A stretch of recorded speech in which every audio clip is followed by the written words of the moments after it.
Hey, so this video is going to go over some of the policies and procedures and stuff for our Britlit 2 class.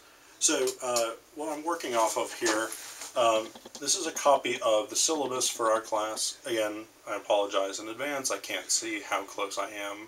I can't see the viewfinder or anything, so but this syllabus is available online through our eCampus page in both a full version, and then I'm going to make sort of sections of eCampus for the course description, required texts, and then grading and assignments, and then policies and stuff.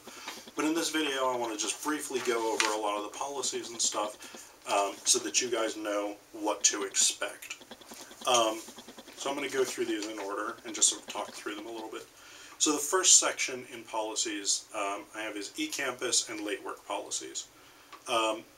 So eCampus, because this is an online course, eCampus is going to be our sort of main frame of reference.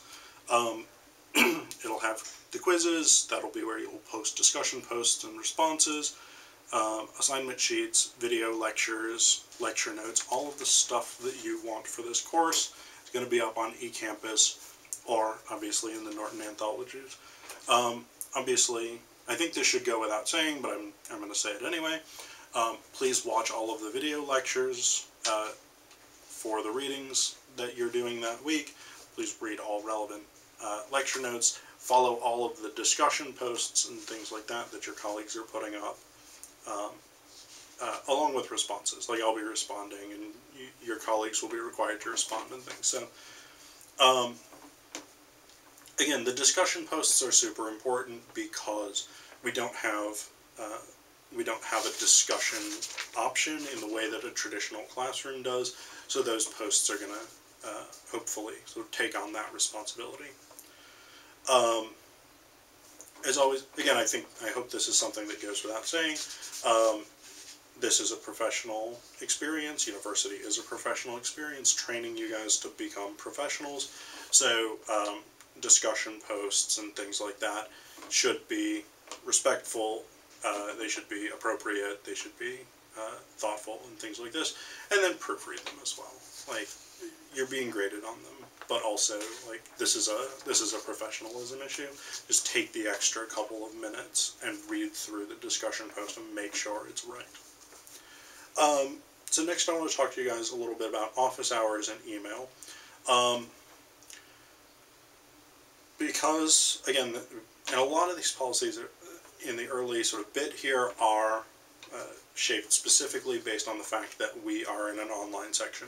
So because we're in an online section, office hours is a bit wonky,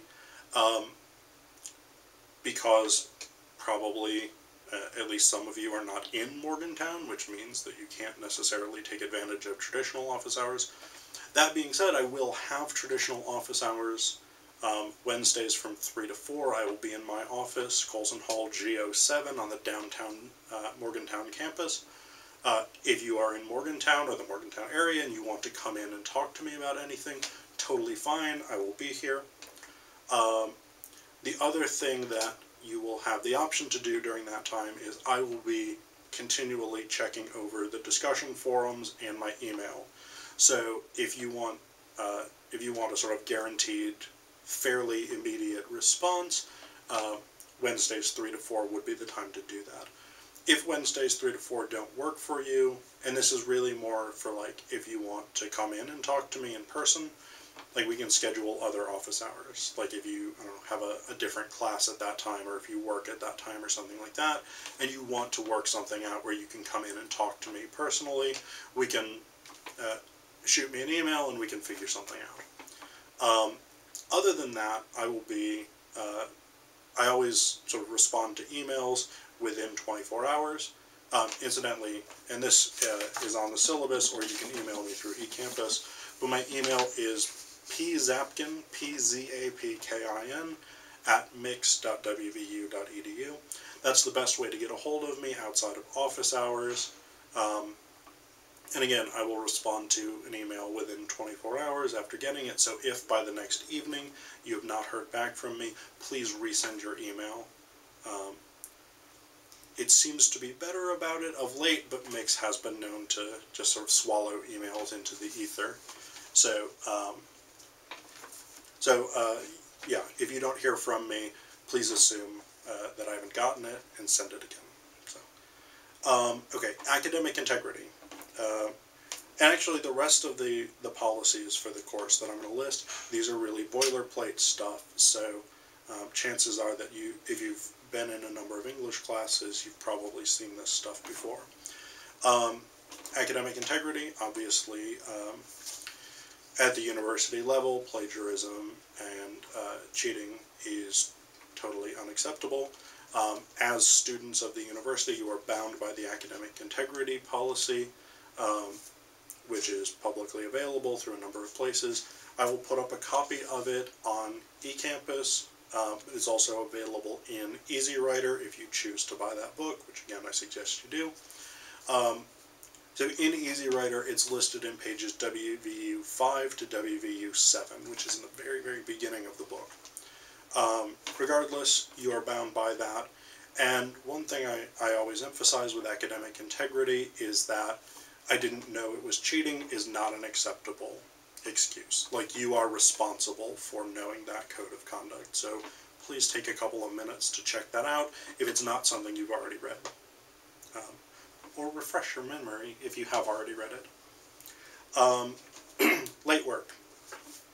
So one thing I want to remind you guys, all of the deadlines for this class are Eastern Standard Time. Deadlines are at midnight, Eastern Standard Time. So if you are in a different time zone, if you're in Central Time Zone or whatever it is, please be aware of the time difference. I don't accept late work, partially because late work is unprofessional, and then I also give you guys a schedule at the beginning of the semester, and you can see right there, it tells you from the beginning of the semester what day and time different assignments are due. So there's really no reason, no excuse for turning in late work, so I don't accept it. Sorry. So the last two I'm actually just going to read you guys off the syllabus because I think they're fairly straightforward. And they're also, again, boilerplate stuff. So, social justice and accessibility services. West Virginia University and I are committed to creating and fostering a positive learning and working environment based on open communication, mutual respect, and inclusion.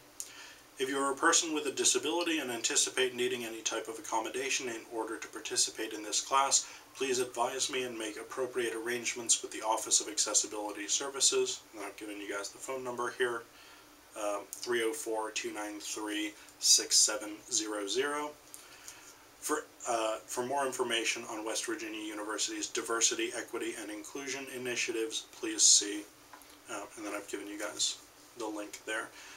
If you want the link, you can download a copy of the syllabus and use the link from there, or somewhere on our eCampus page. I'm not 100% sure where as of when I'm making this video because it's I haven't started constructing our eCampus page yet, but somewhere I will provide that link on our eCampus page as well. And then University Counseling Services, I'm going to read this one to you as well. The Carruth Center provides resources to help manage stress, improve relationships, make healthy lifestyle choices, and face new challenges and transitions. The center is in the newly constructed Health and Education Building on 390 Birch Street, located on the Evansdale campus adjacent to the Student Recreation Center. Its website is, and again I've given you guys the link there, well.wvu.edu/ccpps, and its phone number, which is answered 24 hours, good to know, is 304-293-4431. So those are the policies related to this class. I think they're fairly standard expectations. They require a minimum of sort of professionalism and so on and so on, but I think they're also pretty good policies for guiding this course. So As always, if there's anything that you are unclear about, please feel free to email me or post questions through the discussion forums or things like that. Thanks.